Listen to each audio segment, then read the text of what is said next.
Chapter 21. Jenna. Grayson barked. Jenna froze outside the door.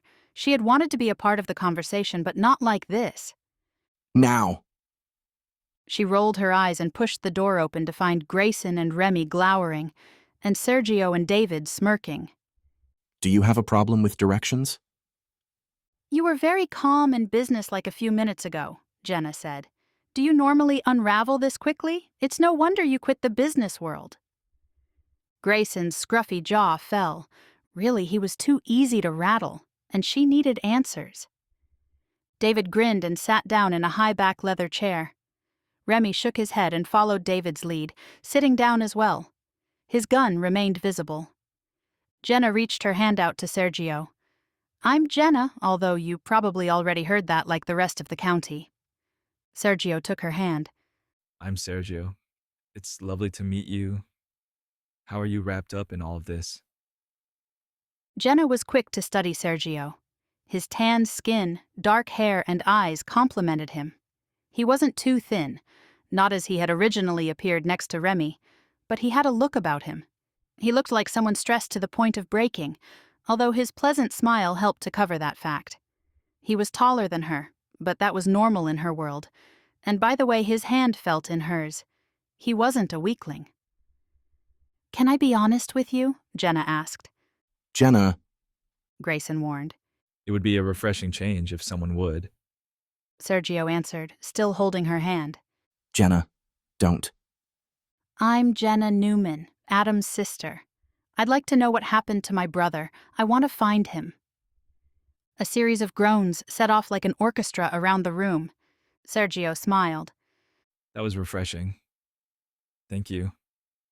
Jenna smiled back and glanced over at Grayson, whose neck vein bulged.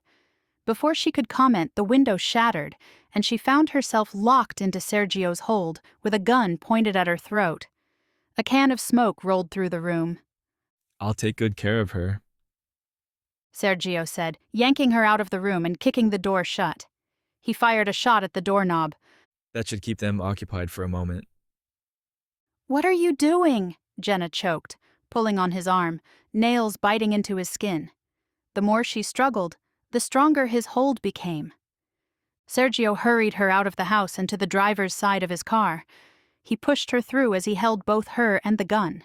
She wiggled over to the passenger side, bashing her leg on the steering wheel. Why are you doing this? Jenna asked. A shot fired in the distance. Did someone just shoot at us?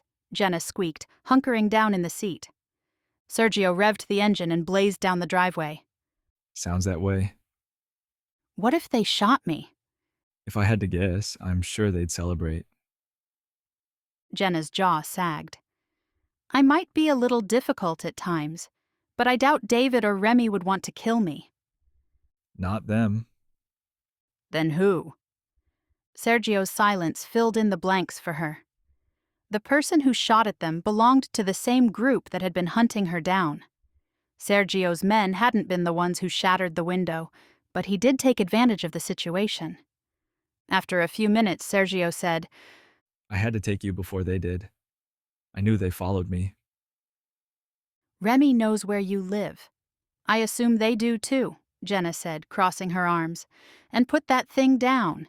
It's not like I'm going to jump out of the car with you driving 90 down a country road. The speed limit is 55, by the way. Sergio eyed her cautiously but lowered the gun. Now, can you tell me what's going on? Jenna asked. You're the bait. The bait for who? Adam? So he is alive? Jenna asked, hopeful. Yes, for now. Jenna burst into tears. It wasn't as if she hadn't suspected it, but there was that part of her mind that had so many doubts. To hear that he was alive. For now? She wiped her face with her hand. What did he do? Why are so many people after him? Sergio's gaze slid to her. Did you hear the part where I'm using you as bait to lure your brother? She waved her hand. Yes, but what did he do? Sergio shook his head. I must be losing my touch. No wonder I can't get the family off my back. Well? He was at the wrong place at the wrong time. What wrong place? What wrong time? He's a musician, no? Jenna nodded. A drop was supposed to be made in a guitar case at a club. I think your brother picked up the guitar case thinking it was his. Can't you just forgive him if it was a mistake? It's not me who has to do the forgiving. It's my cousin. He's never been the forgiving type. It's always been his way. Your brother can pay back what he owes, or he can pay in blood. Personally, I'd go with money. My cousin has a nasty streak. Nasty streak? You don't want to know. Then why are you after Adam? Are you turning him over to your cousin? Jenna demanded. Sergio turned into a driveway. A gate closed behind the car as he drove through, heading for a large, weather-beaten house. Guards were posted all along the front. You don't mess around, do you? Jenna breathed. Sergio rolled to a stop. Out. But I can only keep you safe if you follow my direction. Things are not always as they appear. Out. Jenna swallowed the huge lump forming in her throat and slid out of the car, watching as large, dark men surrounded her. Sergio spoke in rapid Spanish. She could tell by the tone of his voice that he was barking orders, which were quickly being carried out. Men on either side of her grabbed her arms and hauled her forward. As she moved between them, she mentally kicked herself for busting into Grayson's study. She should have locked herself in the bedroom and waited. She had a feeling she was going to find herself behind a locked door anyway. She'd much rather be behind Grayson's. What did Sergio mean when he said that things are not always as they appear? He had appeared to be a reasonable person before he kidnapped her. She walked into the house, feeling the weight of a dozen stares targeting her. She kept her eyes down and kept moving. Sergio was not nearly as frightening as the guards who were watching her intently. She was led to a sparsely furnished bedroom, and thankfully, windows to escape through. Unfortunately, her journey didn't end there, but instead in the walk-in closet. The door slammed behind her, and a metal scraping noise could only mean they had locked her in. Her only consolation was the fact that there was a light, and it was clean. Empty, but clean. And that Remy knew where Sergio lived. Not that it mattered. She doubted they'd be able to rescue her here. It was impossible with the guards posted out front, knowing people were on their way, and not just Grayson, Remy, and David, but Sergio's cousin as well. And Adam, he'd be walking straight into a trap. She felt sick. What the hell happened? Grayson snarled through tears, ripping the hose away from David and dousing his face with water, which felt as if it were blistering. Remy snatched the hose and let the water run over his red, blotchy face. Sergio dropped a number on us. And took Jenna. Grayson yanked the hose back. What the hell are we going to do? David bent down to splash water on his face. If you're going to hold the hose, at least hold it higher. Grayson's veins pounded as his blood pressure spiked. Didn't think Sergio had it in him. I forgot how bad this shit burns. It's probably because you're getting old, can't handle it anymore. Remy's large fist plowed into David's arm, knocking him down into the wet grass. Sensitive, are we? David asked innocently. Grayson's hands clenched into a fist, cutting off the water. They were idiots. He should have never listened to them. Can you at least tell me who fired the shot? What shot? David looked at him quizzically. You didn't hear it? Both men shook their heads. Was it in the house? No. It sounded as if it was far away. Maybe outside the gate.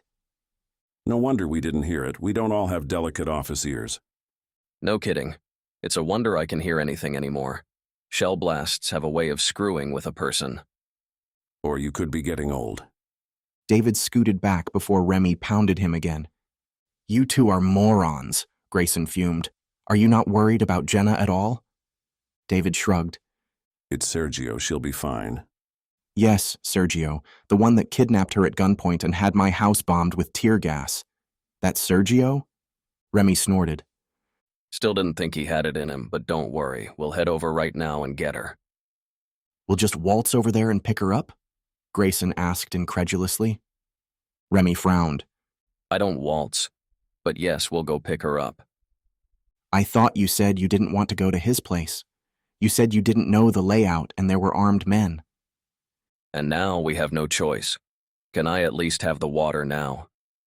Remy held his hand out for the strangled hose. Grayson simmered. Was this a joke to them? Could they not see the danger? He shoved the hose over to Remy. David rested his hand on Grayson's shoulder. Grayson shrugged it off.